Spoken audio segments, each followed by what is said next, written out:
I'll tell you another thing that happened a few years ago. It was very funny. I mean, long story short, the Mac exploded, but it was unrelated. Hi, Sophie. Hi, Sen.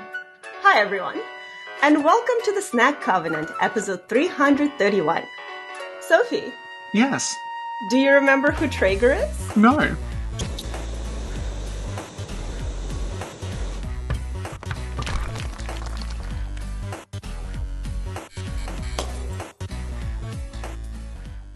Here's the thing. I played Outlast once. You were with me, so you know what happened, but that was I think about 18 months ago. Consequently, I don't really remember very much that happened in Outlast, but luckily, Sin has actually written me a script. I don't have to, it's literally got hi Sophie, hi Sin, hi everyone. If you've never heard of Outlast, I have no idea what it's about, we would recommend watching our previous videos on Outlast lore, which we will link below. And it continues on like that. It's not short either.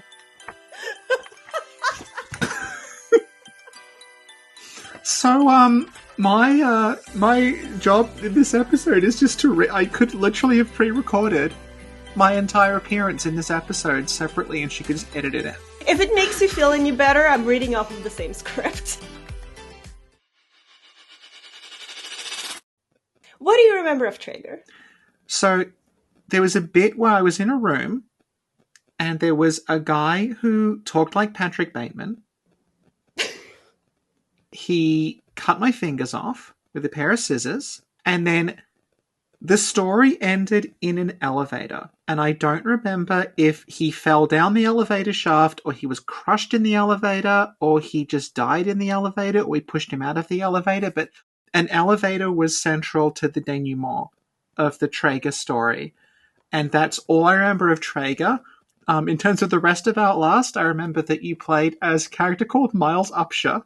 Miles Upshur. I remember Miles Upshur. I didn't think Miles actually had a canon appearance because he's just some hands, and later on parts of the hands are missing. But you showed me there was a Miles Upshur Funko Pop or something. So that was a massive shock to me, and he looks completely indistinct as well. He doesn't. He's just a guy with scruffy brown hair. He looks like he should be the protagonist of a 2000s gaming webcomic. He's like that. So the rest of Outlast was, we're a journalist. We showed up to an asylum. There was blood everywhere. We got chased a lot. There was a large gentleman called Chris Walker. He was chasing us. And because he was large, the way that you dealt with him in this game, where the only mechanic was running, was that you had to just go in something he couldn't fit through. And then Trager showed up. After Trager, it's kind of a blur, but you were underground and it was cold and there was a Nazi. and then Chris Walker was killed by a ghost. So that's my synopsis of Outlast. I think that's a pretty decent attempt at recalling something I only played once 18 months ago. Now, Sophie. I wasn't in the script. The script starts with... There are a lot of horrible people working at the Murkoff Corporation. Mm-hmm. And Richard Trager has got to be one of the worst. So today we're going to talk about the Murkoff Account Part 2, an Outlast comic book. Once we're done with that, we're going to talk about Trager's appearance in the game.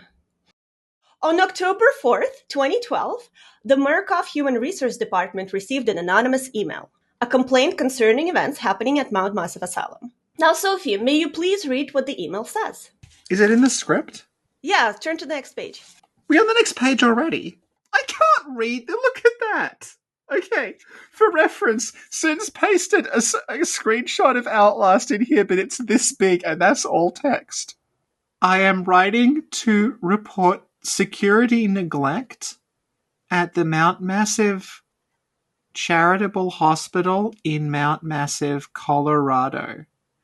Cost-cutting and profit have taken precedence over safety in a manner which endangers staff and patients both. It is hard to imagine conditions continuing in such a state without attention from Oscar. That's OSK. OSHA. Oh, OSHA, okay. As both physical and digital security measures have been stripped from the facilities, staff have been required to ... and there's no... I'm assuming the rest was on a different page. That's Yeah, fine then. yeah. That's it. That's all we have. Now, Sophie, So wait, naturally... did he get cut off during the email and he added ... for, like, dramatic effect? Naturally, medication officers are sent to investigate and find potential litigious danger. Litigious? Litigious. Let's do this again. Naturally, medication officers are sent to investigate and find potential dangers. Now, Sophie, may you please explain what the medication department does? Mitigation. Medication. You sound like you're saying medication. Thank you. In the event of mistake or oversight, the Murkoff Insurance Mitigation Department comes in to minimize the economic fallout. Fallout. Mitigation officers are damage control. They are not here to save lives or help people. They are here to make sure it doesn't cost the company any more than it has to. And these are the same mitigation officers we talked about in our previous podcast. Their name are... Paul Marion and Pauline Glick, known as the Pauls. The comic. Yes. Yeah, I do remember two things. Now, keep in mind that official Murkoff policy protects any employee filing a complaint. However, in reality, employees filing complaints are shamed, ruined, and even murdered. In the case of Mount Massive Asylum, they may also end up being institutionalized against their will. So whoever sent this complaint better hope they're not discovered and that this investigation actually goes nowhere. The Pauls arrive at Mount Massive. They look around at logs and ask questions to try to figure out who sent the complaint. They meet an employee by the name of Michelle Us. She's 6 months pregnant. And she suggests they look into Rick Trager, head of business development. You know, this is interesting because, like I told you, I started doing a project management certificate. Yeah. So I can actually see whether or not Rick Trager does a good job in his position. And it requires a project management certificate to determine whether Rick Trager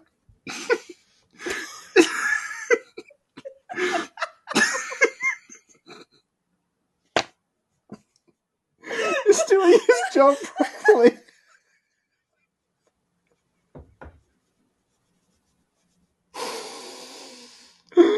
We were on the fence before. I'm glad we have some expertise. The Pauls go to Rick's office.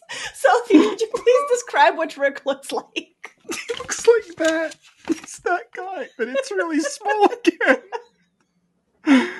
I can't read any of these speech balloons. They're too small. I can make out like half the words.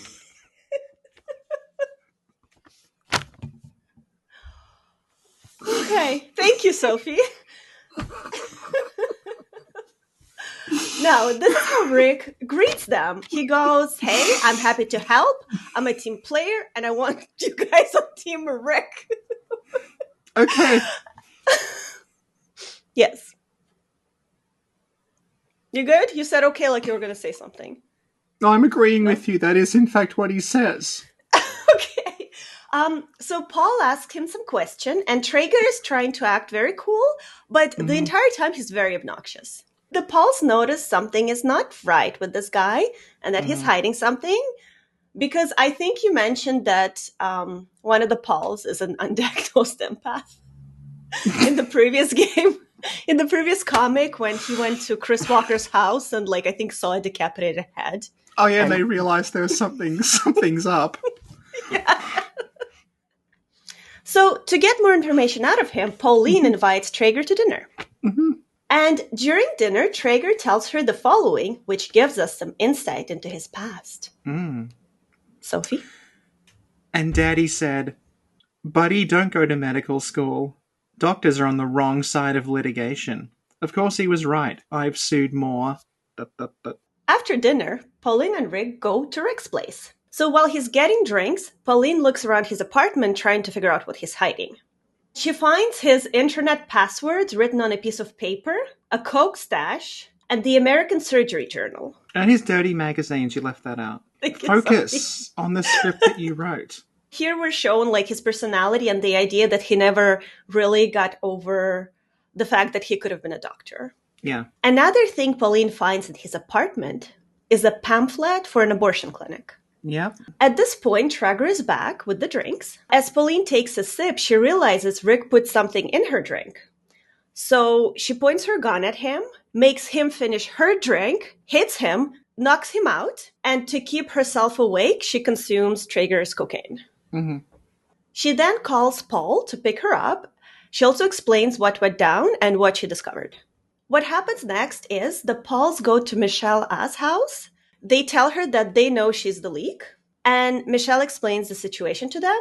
And could you please tell me what Michelle says? The baby is Trager's. He said he'd have me fired if I didn't get rid of it, and if I tell anybody at Murkoff what he's doing, I'm breaking my non-disclosure agreement. So if I get fired, I don't have any savings. I can't afford a baby if I don't have this job. I needed some way he would get fired or transferred. I just. On the last podcast, we learned that Pauline is good at convincing people to do something that is not in their best interest. We also learned that Paul is very intuitive. Right now, Paul and Pauline have a slightly different idea on how to handle the current situation. Again, which gives us more insight into their psyche. Pauline's idea is to fire everyone and make a clean slate. But Paul's idea is to work out a severance package for Michelle in exchange for her silence. And in the end, they go with Paul's idea. Okay. So now it's the next day. The Pauls, Michelle, and Jeremy Blair. Who's Jeremy Blair? I think that's coming. So I'm Pauls, trying to follow this. All right. So the Pauls, Michelle, and Jeremy Blair are in the Human Resources office at Mount Massive. Jeremy Blair is the person heading Mount Massive Asylum. Michelle told Jeremy everything. At this point, they're removing her clearance and all that as part of the agreement where she will no longer work for Murkoff, but gets paid to remain silent. Yeah.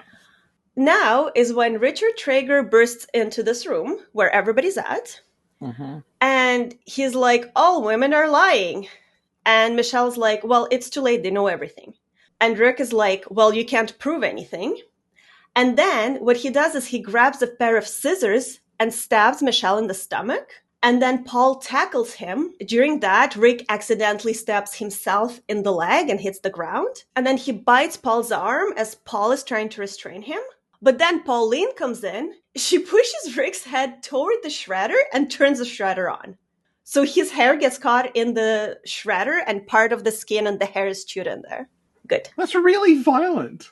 Outlast violent? Oh. No, but they're not even in the asylum yet, are they? Well, right now they're in the asylum as this happens, I think. But he's not committed to the asylum. No. He's working there. He's just like a manager or whatever, yeah. Yeah. Is this his idea of how to cover up the situation? Is to stab someone and then bite the guy whose job it is? Anyway, so I burst into the HR office. I stabbed one chick. You can't prove I did anything wrong. Stab someone and bites the other one. I've been taking notes for my certificate, and I'll be honest with you, it doesn't say anything about biting or stabbing people. That's a situation where you just sort of go with your intuition. Yeah, you have to use your common sense and professional knowledge. Yeah. Someone comes in to investigate you. Do you bite them? There's no right or wrong answer. So, the Pauls end up incapacitating Trager, and Michelle is taken to a hospital. In the hospital, it is revealed that Michelle was never pregnant. This is a false pregnancy. Turns out that 1 in 3 women experience fake pregnancies at Mount Massive as a result of Project Walrider. And at this point, all female staff were assigned to different facilities. Yeah. In the end, Richard Trager is forcefully institutionalized at Mount Massive Asylum and enrolled in Project Walrider. Insert note about Project Walrider. This is where we'll move on to the game part, but before we move on, Sophie, I got something to tell you. Okay. A couple of days ago, after lunch, I noticed that my eyes were kind of hurting. and swelling. Right. And so I kind of rubbed them a little bit, and I noticed that there's like kind of like wounds being created on my eyelids, I guess, like a little bit in the corners. Have you defiled any great ones? Not recently. But then on top of it, my throat was like not feeling well, like very irritated, like something's wrong. Right. My whole face area was just felt like unwell, like swollen, and just like, I don't know. And I was like, oh my God, am I having an allergic reaction to something I ate at lunch? And so I think back to lunch. And what happened at lunch was I wanted to make some fried cheese. And I did so using like a little grill we have, because I've done it before using like a pan or whatever, but I've never done it in that specific little grill. And so as I was frying my cheese, I noticed that there was a lot of smoke. And so I turned on the thing that sucks the smoke out, but it wasn't really working. The grill off? No, because the cheese wasn't ready yet. And it was on fire. It wasn't on fire. There was just a lot of smoke.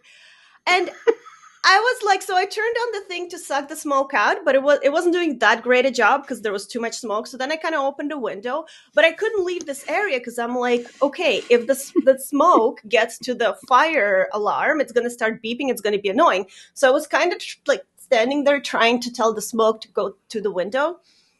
But after you stand in smoke for a while, you're like kind of don't realize you're in smoke. I don't know if that happened to you before. No, because I've never... the second I saw smoke, I would have turned it off. Okay, but it's not on fire. It's just cooking smoke, right? And I was too embarrassed to say anything or to ask my boyfriend what to do because he'd be like that time I burnt rice. And he got me a rice cooker the next day. So anyway, what I think happened was I spent way too much time and way too much smoke. And... and my face was swollen for 2 days. And that's why I told you in the beginning, I need to grab some water because my throat is still a little bit like... Okay. But what I want to say is I wouldn't recommend this. In the future, if someone's in a similar situation, when you find yourself surrounded by cheese smoke, it may seem harmless. I wouldn't ever leap to that's harmless if I were cooking something and clouds of smoke started billowing out of it. The cheese ended up being good, though, so... Now, Sophie. Yes, Sin. We talked about the comic book. Now let's move on to Outlast, the game. In Outlast, we'll learn a couple of things about Trager before his institutionalization.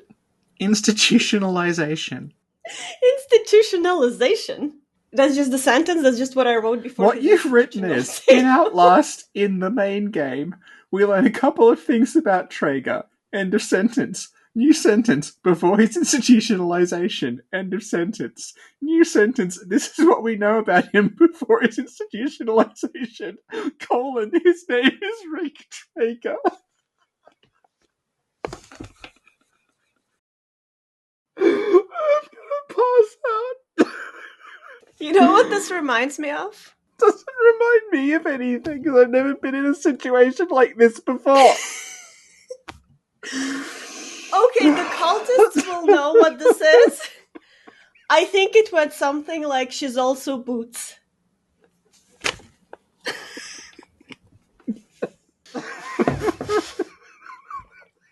Oh my God, literally unwatchable. She laughs too much. The tables have turned, haven't they? How far have we come? The trainee becomes the trainer. The student becomes the master. Who was the student? Who was the master? You know how Sophie knows so much about Bloodborne and Sin contributes nothing and laughs a lot. Now I'm the expert. And you're the student. We know his name is Rick Trager. How many more pages are there? Oh, wow. Okay. His name is Rick Trager. He works in research and development. Sorry, I'm not trying to do this. I know you're not trying, Sophie. This is an reaction. And he's friends with Jeremy Blair, who in Russian we would call «Редиска нехороший человек». What does that mean? Well, in your notes it says Jeremy Blair is a notorious piece of shit. Remember in the previous podcast we talked about David and Apurna? Your face, I can't. I remember his name. So, David is an orderly who requested a transfer because of horrible condition at Mount Massive. Okay. And Trager was the one who forcefully institutionalized David at Mount Massive for complaining. Okay. Remember Billy Hope? Yes, that was the one thing I contributed to the Outlast discussion. What was it? Tell us. The one thing I contributed to the Outlast discussion was that the character Billy Hope is likely a reference to the weird fiction author William Hope Hodgson, famously described by our friend Acer Aesthetics as Giga Chad Lovecraft. And one of Hope Hodgson's, I won't say it's not his best known because he wrote a lot of things, but one of the things that, like, I'd say maybe his best known short story is called The Balmoff Explosive. And it is about a military project to essentially trigger, like, ecstatic experiences in people so that they have these sort of, like, religious, spiritual experiences, but that functions as a weapon. It creates this sort of, like, the way that he describes it is it's like people were reliving Christ's crucifixion. And then at the moment of Christ screaming, like, God, my God, why have you forsaken me? There's this sudden burst of energy that goes out. And a lot of Outlast, I think, is in line with that. Because another thing that we mentioned about Outlast is that, like, it was the opposite of Resident Evil in some ways, where, like, original Resident Evil, if you come into it not knowing anything about the game, which is not possible now, but it was when it first came out in 1996, the whole thing with, like, Umbrella Corporation are making a zombie virus, and it's all bioweapons, that actually comes in pretty late. And prior to that point in the story, it could actually just have been, like, a supernatural, like, oh, okay, there's just zombies here. Like, the whole bioweapon angle's actually pretty late in that story. Prior to that, it could have just been, like, a gothic horror story starring a SWAT team. Whereas Outlast was, like, it starts off as kind of grounded. And then the deeper into it went, the more it started bringing in all these, like, there was, like, I remember there being a sequence in a chapel or something where someone's preaching. Yeah, and, like, the way that it ends up being tied to, like the Wall Rider, like, the name Wall Rider comes from folklore. The idea is, like, the Wall Rider is, it's like a spirit that causes sleep paralysis. All the stuff that Murkoff were doing, like, it's scientific, but it's based on sort of, like, people having strange psychological experiences. It's based on trauma. It's based on all this stuff that's, like, wouldn't necessarily be considered a hard science, but it does work. Yeah. So in that way, it felt like that. It's like it started off as a kind of grounded story, and it became more psychological as it went on. Whereas Resident Evil starts as, like, this horror thing, and it becomes more scientific as it goes along. So that's the one thing I had to say about Outlast. I just said it again. Although, stay tuned because there may be a second thing. There might be a second thing. There's no might. There is a second thing. Don't spoil it. Okay. So, Billy is a subject and project wall writer, and the only successful, well, within that specific experiment, Billy was the only successful host for the wall writer. Yeah. And Billy has insight into Trager's mind because he refers to Trager's inner thoughts as the blood dreams of Dr. Trager. Forgive me for a second, I don't remember the last podcast. When you say he has insight into Trager's mind... Yes. Do you mean he has encountered Trager and has, like, a profile of him? Or do you mean that because he is hooked up to a weird hallucination torture machine and is controlling a ghost made of nanites, that he's actually seeing inside Trager's mind? So we're not sure exactly which mechanism it is. Mm-hmm. And we mentioned it on the last podcast, like different theories. But long story short, he is seeing inside Trager's mind. Okay. Taking all this, the impression we get from Trager is that he's a very cruel person with a high opinion of himself. Yeah. He also has strange fantasies of wanting to be a doctor, but it's not for altruistic reasons. It's to probably cut people open and torture them. Yes. Now, basically what's happening here is Red Barrels is trying to portray someone with antisocial personality disorder. Red Barrels is the developer, correct? Yes. And what I found interesting is that, like, there's a statistic somewhere that says something like 1 in 5 CEOs have that. Yeah. And, that's how they become CEO, because they have no empathy. Yeah. They don't have, like, appropriate behaviors. Yeah. They're sexually exploitative. And, like, basically that's people with antisocial We should specify personality that you mean like corporate that. CEOs. Yeah. Because, like, I work with a bunch of non-profits here who all have CEOs, which just means that they're in charge of it, but most of them don't get paid anything. Hi, Ange, if you're watching. She's not. Cute. Why I found this interesting is because Traeger is so bad that even Mount Massive was like, we gotta put a brakes on this guy. Because technically, if he had a little bit more self-control and thought things out a little bit, he may have gone far at Mount Massive.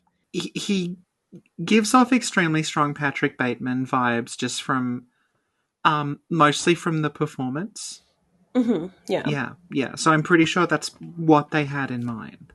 I'm not sure how long Rick Trager worked at Mount Massive, but according to the comic, he was institutionalized in early October 2012. And again, this is something we touched on in the previous podcast. He was an evil person to begin with. And then because he was put into Project Walrider, it made him even worse. And like his outside started matching his inside. Can I ask a question about his outside? Yes. You know how you specified that Traeger's head got shoved in a paper shredder? Yes. Does that relate to him having no hair in the game? Well, is that like the origin story? I think that's what they tried to do. Because the comic came after the actual game. Yeah. So I think the origin story is like, oh, he got stabbed and his hair got pulled. That's why he looks the way he does. But they really didn't need to go that far, because we know that one of the side effects of being put into the morphogenic engine chamber. I remember the morphogenic engine. One of the side effects of being exposed to the nanites and all that is you get horribly disfigured. Mm-hmm. So, and you get like metal tumors, so they really didn't need to give, like, you don't need an origin story as to why like some of his hair is missing. Like it's kind of, yeah. Now, Sophie, let's fast forward to September 17th, 2013. I can't believe it's the 10-year anniversary of Miles Upshur going to We missed it. It was like 2 months ago. We missed Outlast Day. A journalist named Miles Upshur receives an anonymous email telling him about the horrors happening at Mount Massive Asylum. Yep. Miles makes his way to Mount Massive to investigate the situation. When Miles arrives, he doesn't know it yet, but there's a security That's not what it breach. says, Sin. What Sophie is... Okay, you read the last 2 sentences, Sophie. When Miles arrives, he doesn't know it yet, but there is a security breach at Mountain Massive. I mean, Miles realized there's a breach once he becomes trapped in the asylum. Yes. That's just to specify, it's not like he sees there's a bridge, let me go in there. Like, once he's in there, he's like, heads and guts everywhere. I think something's up. At this point, Trager has been part of Project Walrider for about a year. And we know that one of the side effects of Project Walrider is a person's worsening mental state. Yeah. And again, this is something we touched on before, where most of the participants at or client. That would work better with Trager. I think Trager should call them clients. Yeah. It's a customer-centered torture program. Oh my God. Yeah. One of the side effects of Project Walrider is your mental state gets worse. And if you're just, someone who's maybe depressed, maybe anxious, and you're just turning to Mount Massive for help because they're supposed to be a charitable organization, you're going to get worse. But Trager is already like unhinged. So basically what happens during the bridge is Traeger is essentially playing doctor. He like got some tools, got some patient that he's torturing. It's probably like one of the more disturbing parts, even though the whole game is like really disturbing, but that was really uncomfortable. And you know what's interesting? There's a part where you enter and you have like beds on either side of you, and it's very Bloodborne. You know how we keep talking about Bloodborne and the Brotherhood of the Wolf Yeah, connection? yeah, yeah. Yeah, so it's very like that. So, and since Outlast came out before Bloodborne, Mm. Bloodborne is an Outlast like. Yeah, and when you find that room with the beds, there's a lot of like coughing. There are curtains surrounding the beds, and you cannot open the curtains. But you know, like it's horrible. Whatever is behind Yeah, the yeah. curtain is really bad. And that's something Outlast did really well. Well, there are certain. Did you just see that? Yeah, yeah. Please tell everybody what just happened. So a little thumbs down emoji just randomly appeared on Sin's screen when she was talking. This has happened before. Once a giant heart appeared and just floated away from like Sin. A couple of times balloons have appeared and just floated off the screen. And it's kind of like we're fighting a stand user. Yeah. Yeah. I My theory is it's Sin's webcam because it's happening in this program. It's also happening in Discord, and it never happens to me. Yeah. Yeah. The cam is like, we don't like Traeger. Yeah, so what I was saying is I think Outlast is good at giving this sense of fear and anxiety, but there's technically nothing happening because technically you'll never see what's behind those curtains. You can't even open them. No, but like one of the things that you've mentioned about Outlast is like it was it made in like 6 months or something? Like either a year or like very short period of time with like without much money and without a big crew. So it has that feeling that like a lot of really effective like horror and exploitation movies have, where it's like there's not time to like overthink things. We have to use a lot of just like techniques like suggesting things rather than showing them to make the thing work because there's not enough time and there's not enough money to do it like as a big production. And that's why it's so, because it's like really like Outlast is really focused. Like it's just like run here, run here, run here, run here, run here. It's like a big chase. Yeah. It's not like a big overblown like conspiracy story or something like that. Yeah, and I think that's a big part of why it works. Yeah, I agree. And you know, I went on vacation with my mom and sis, and I was actually playing Outlast during some of the times. What's that face? Were you at Cancun? Yeah. You went to Cancun to play Outlast. On the beach. It was awesome. It was the best experience of my life. I wasn't even going to say on the beach. I thought even that's... You were on the beach in Cancun playing Outlast. Yeah. Okay, so, that's fair. And I was... I mean, that's very on brand for you. And I was actually showing my sister, like, check out this cool game. It wasn't from the beginning, but more like beginning/middle of the game. Mm-hmm. And she was so scared by it. There were times where, like, she would jump from what's happening. And one specific moment was funny is that we saw somebody ran, like, in front of us and go into a room and lock the door behind them. Yeah. I remembered this moment and I knew the door will not open, right? Because I tried it before, but she didn't. So I was like, oh, he just ran in there. She's like, who was that? I'm like, I don't know. Let's go see. And so I go to the door and Miles Upshur tries to open it. And she literally goes, oh my God, don't do that. So she was so invested. She's not a gamer, but she was like, she was so scared. And I remember playing it for the first time when you don't know what's coming. You don't know what the boundaries are. You don't know how far Chris will chase you. It was very effective. I mean, I've only ever played it for the first time. Yeah, so you'll always have this impression. That's why I should never play it again, because it'll ruin my impression of Outlast. I think so. Because now I know there are parts where I know how far Chris will run, so I can actually just stay outside the line and look at him and be like, come at me. You can't. You can't come at me. You can't go that far. That's also this important strategy in Dark Souls 2. There's just a ton of enemies in Dark Souls 2 that are just leashed to an area. So if you just take them to a hallway, they won't move all the way down it and you can just shoot them. That's a good technique for my Marie Kondo run.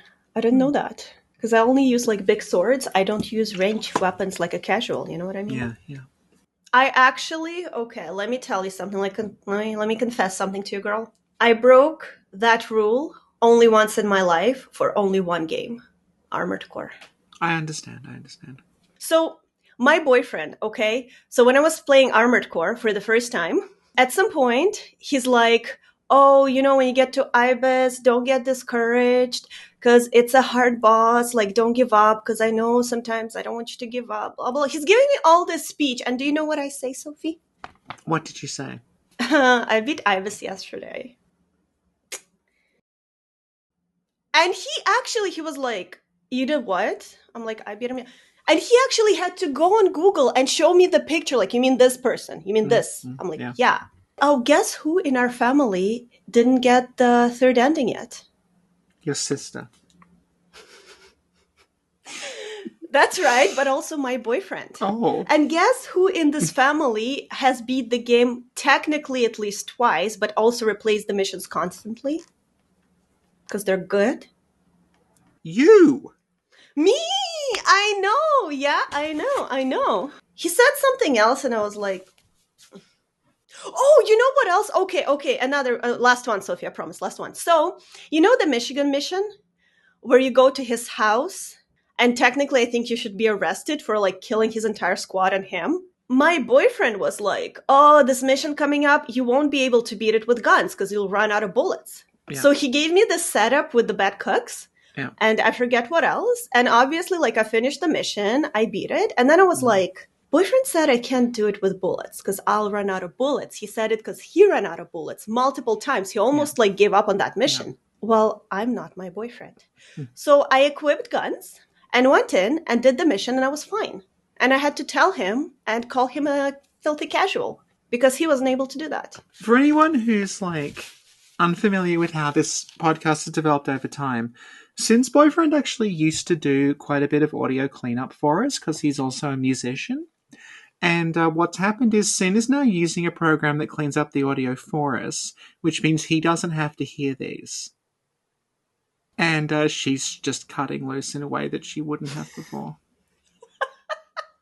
Also, before, it would have been like, oh my god, Sin, did you beat this boss? And I'd be like, no, my boyfriend did it, which is totally fine. But, you know, now that I'm thinking, perhaps he has outlived his usefulness. No, I'm joking. I love you, boyfriend. I mean, I'm not joking. The Armored Core stuff is true. That's not a joke, but I'm joking. I love him very much. Late at night, I think of you. Your vision floods my mind. Sophie describes meeting. Yeah, so you actually already described the meeting we have with Trager, but if you want, you can describe it again. I barely remember it. Okay, you're in like a hospital room. You're in that room and you come to and you're in a wheelchair. Okay, but before that, what happens is you're actually running away from some participants. Yeah, some clients. Some clients who are trying to catch you. And then you run into a room that has, what do you call that? Like if you put food in there, you can like bring it up. A dumbwaiter. It has a dumbwaiter.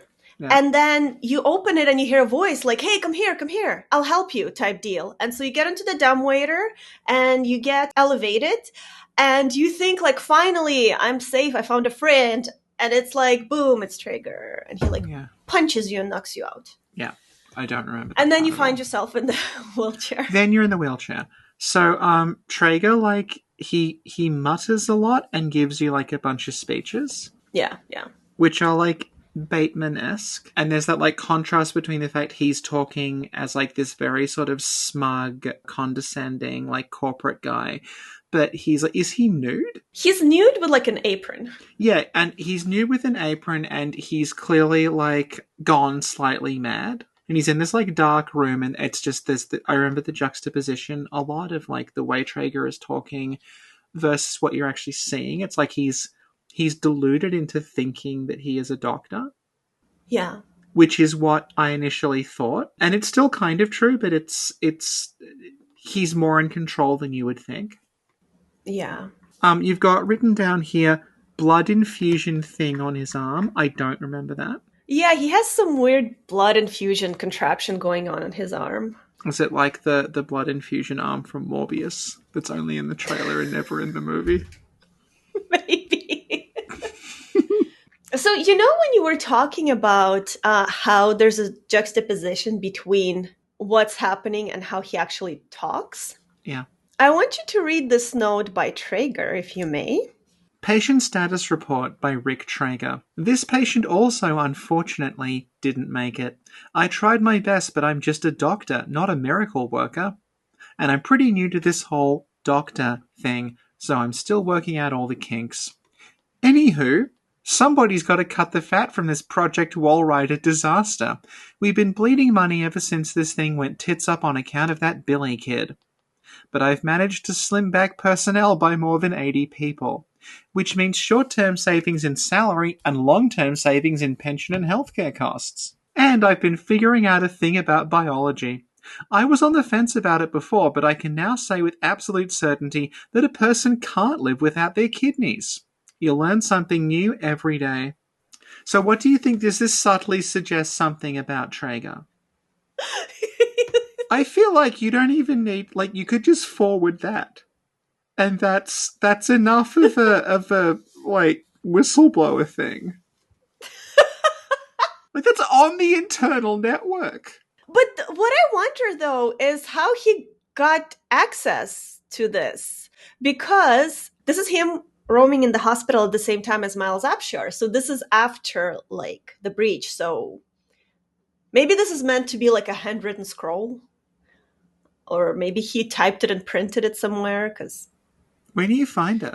I think it was actually in that room before you meet him, in the patient room on one of the trays. But then again, everything is breached. Security people are dead with their badges hanging out. So maybe he just I do like that as a character trait, though. Normally in video games that use notes and stuff and audio logs, it sort of relies on the characters being recording things down that they would have no reason to actually record. Yeah. But the fact Trager is this sort of anal sociopath wannabe CEO, it's actually he would write all this down. Yeah. He would formally report everything he's doing.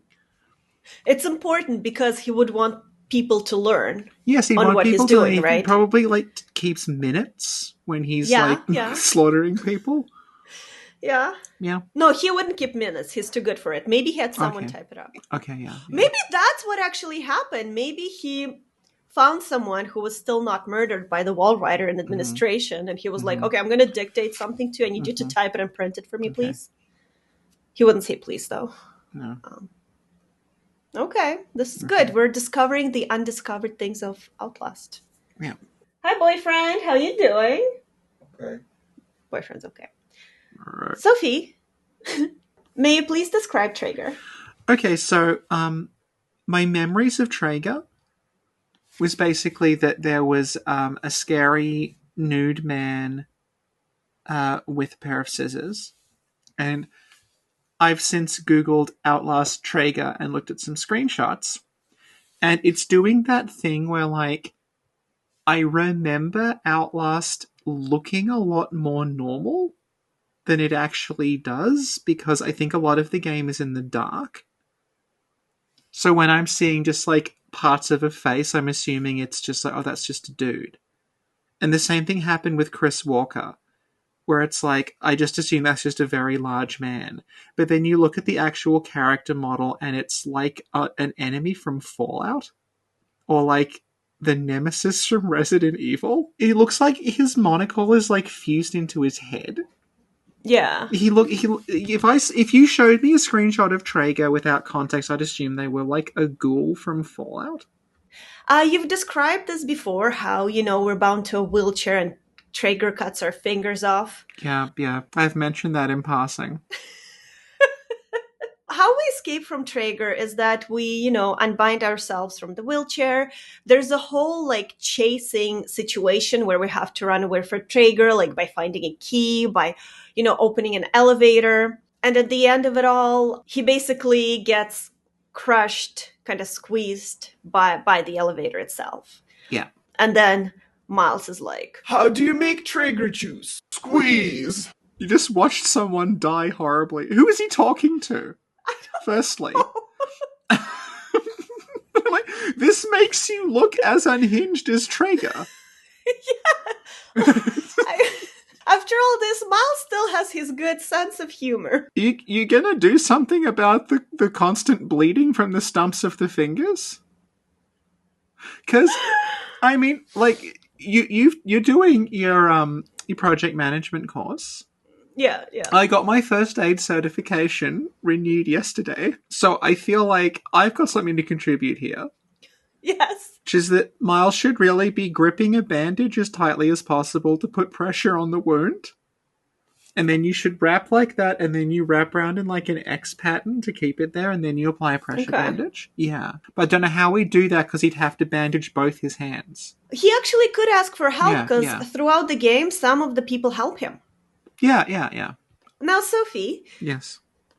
We've come to your third thing about Outlast. I have 3 things to contribute about Outlast. So we talked about how, like, there's quite a bit of Germanic stuff in Outlast.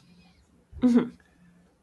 The Wall Rider, like the name Wall Rider, we mentioned that it's like a thing from German folklore. The idea is like to literally, like, it's riding you. It's like you wake up and you can't move. You're paralyzed. The idea is like this thing on your stomach or on your chest that is stopping you from moving. It's like a little monster.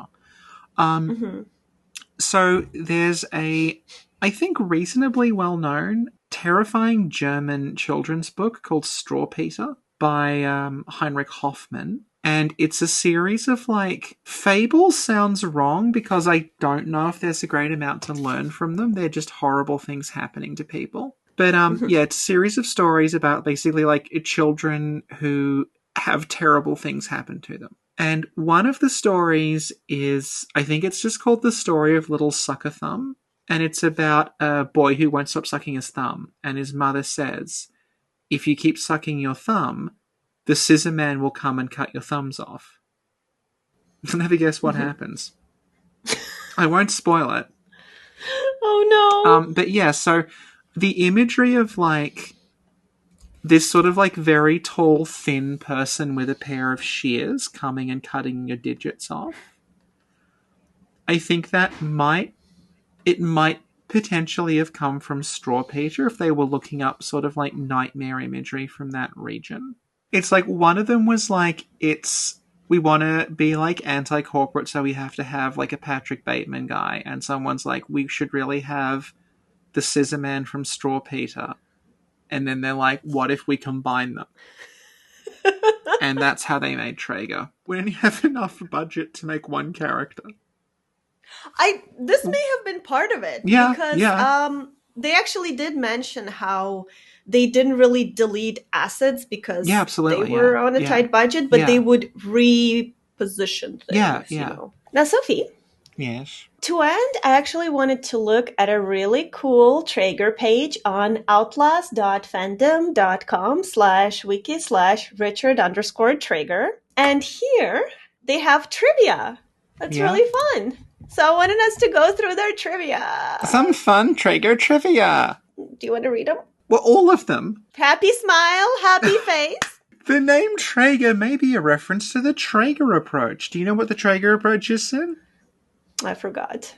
The Traeger approach is a form of somatic education. Proponents claim the Traeger approach helps release deep-seated physical and mental patterns and facilitates deep relaxation, increased physical mobility, and mental clarity. That does not sound like Traeger at all. Traeger is Italian on his mother's side. Oh, okay. Richard Trager's email address is r.trager@murkoffcorp.lu. It is possible to stop Trager from murdering the variant by distracting him. If done so, Trager will chase Miles instead of impale. So this is the problem with Powered by Fandom, is that they put ads everywhere and the ads keep shifting and it's making the page go up and down involuntarily. So, if done so, Trager will chase Miles instead of impaling the patient with his shears. However, this will prevent the player from acquiring the Dr. Rick Trager note. You cannot 100% Outlast and have everyone survive. Which makes it a Souls-like. Thank you, Sophie. Traeger's walking animation is bugged, causing him to move faster than his legs should carry him. This makes him appear to float as he walks throughout the ward. Another Souls reference, that time to the Falconers in Dark Souls 2. There's a bug in which Traeger will not appear to see Miles if the player activates a checkpoint and then returns to where Traeger is. Is the entire of Outlast just the Mikolash boss fight, when you think about it? Yes. Yeah. Yes. So what happened is Miyazaki saw that.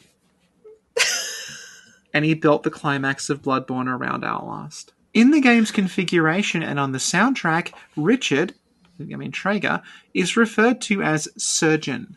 Sophie.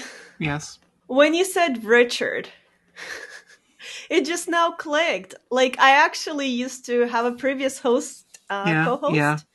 Whose name was also Richard. That's so funny. Wow. What happened to him? I don't know. We kind of parted ways, but they were also like a doctor. Oh yeah.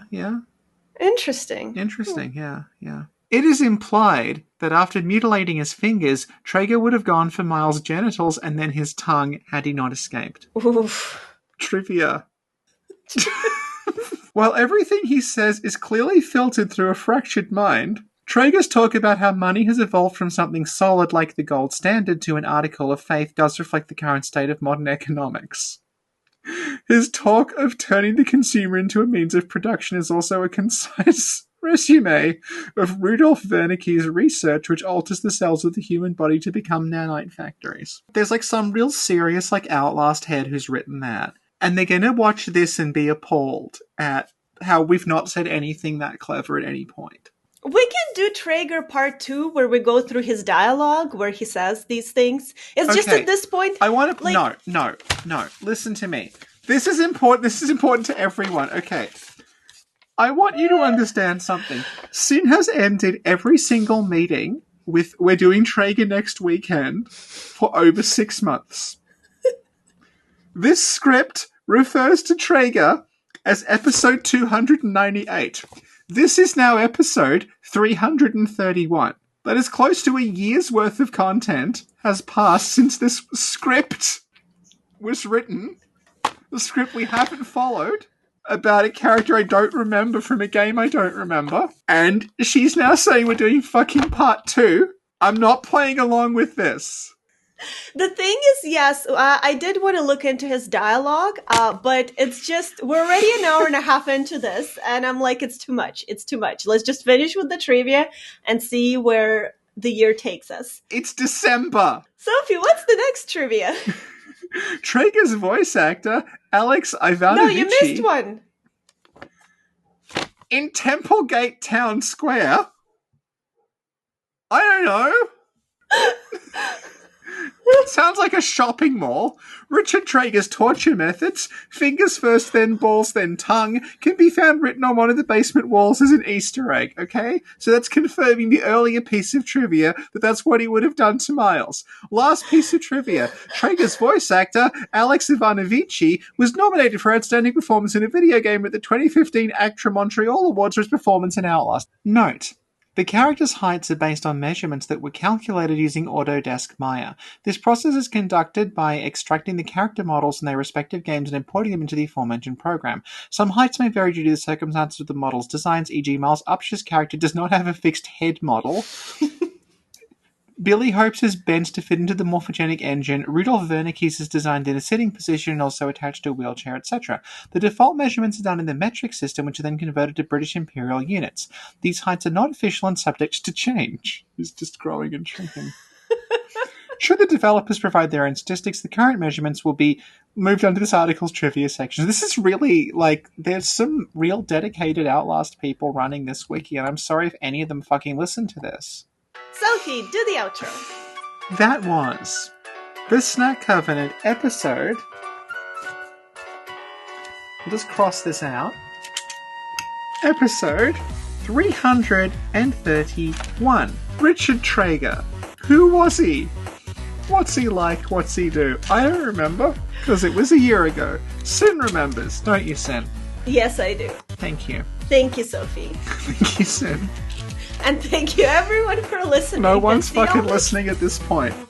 Okay, you know what?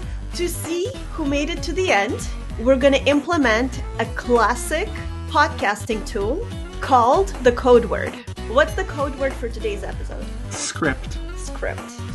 So if we you didn't even follow the script. There's a whole there's all these things here. You got all these theories about. There is going to be a second one, isn't there? Because you got all this stuff. This isn't a spoiler. Okay, she's got all these theories about how she thinks Trager. Oh my god! You've got all these theories about the infusion thing in his arm. I was joking. If you made it till the end, put script in the comment section so we know you are a true cultist who made it till the end. Thank you, Sophie. Thank you, Sophie. Thank you, Sin. And thank you, everyone, for listening. And see y'all next time. Ciao, Sue. Ciao, Sue, Sophie. Ciao, Sue.